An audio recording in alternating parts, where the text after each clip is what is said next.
We're going to be looking at covalent bonding. First, let's do a review of ionic bonding. Ionic bonding is a compound that is composed of a metal cation plus a non-metal anion. So if we go back and look at the periodic table, and I'm just doing a very crude sketch here of the main area of the periodic table, we have this stair-step area coming down the periodic table. And the metals are going to form the cations, whereas the nonmetals are going to form the anions. So an ionic compound, you have opposites attract. They are on opposite sides of the staircase, with this being the nonmetals and this being the metals. And I've left out our noble gases, which aren't going to react, which are going to be down this side. Let's go ahead and just drop those in here. Those would be our noble gases. What happens is the cation gives up valence electrons to the anion. So let's do, for example, the reaction between sodium and chlorine. Sodium has a single valence electron. Chlorine has 7 valence electrons. The sodium transfers the valence electron to chlorine. Sodium takes on a 1+ charge, whereas chlorine now has a 1- charge. The two are now attracted to each other by electrostatic attraction. Multiple ions become attracted to each other and form a repeating 3D dimensional structure. Any one of these is called a formula unit, so that would be chlorine, and this would be a little tiny sodium ion there. So they are attracted to each other. Now, covalent bonding is different in how the electrons are handled when the atoms get together. What happens here is it is composed of 2 or more nonmetals.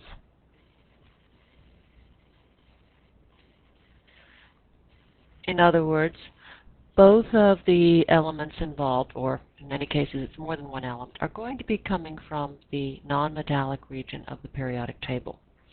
And what happens in order to fulfill the octet rule is the atoms ending up sharing pairs of electrons.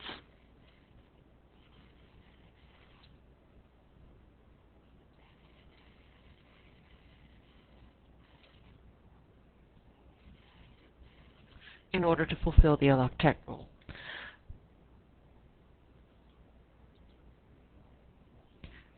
Let's look first at examples of sharing one pair of electrons.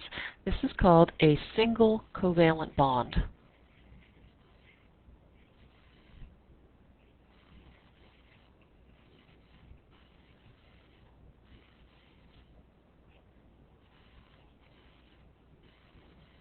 Let's take a look at this word covalent. Valent refers to valence electrons. Co means together. Think of the words like cooperate, a co-op. So what you can think of it as atoms cooperating to share valence bonds. Let's take a look at this first example here. Fluorine is one of your diatomics, and what we're going to go through here will explain to you why fluorine exists as a diatomic element. If you have one fluorine, it has 7 valence electrons. A second fluorine molecule is also going to have 7 valence electrons.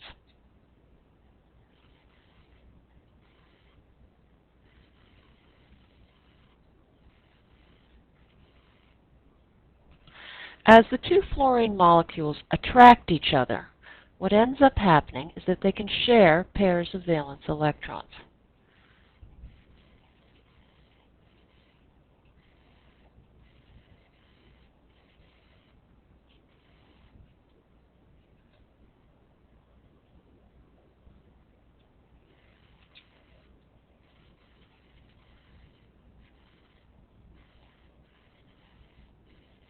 Let's draw a Venn diagram to kind of give you an idea of what's going on here.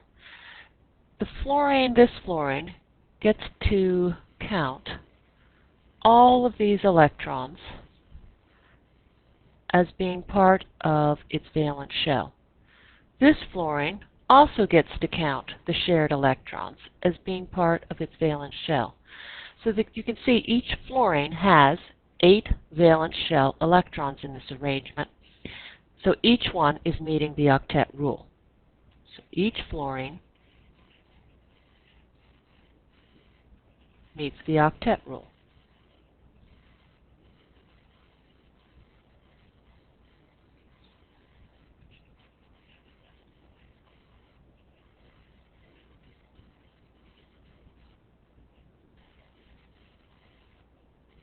Now let's take a look at water, H2O. In this case, we have 2 hydrogens, each with 1 valence electron.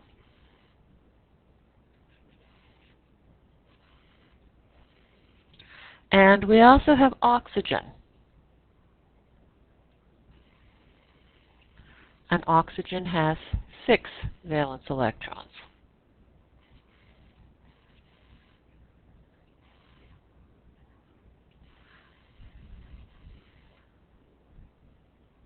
If we redraw this, showing the electrons being shared,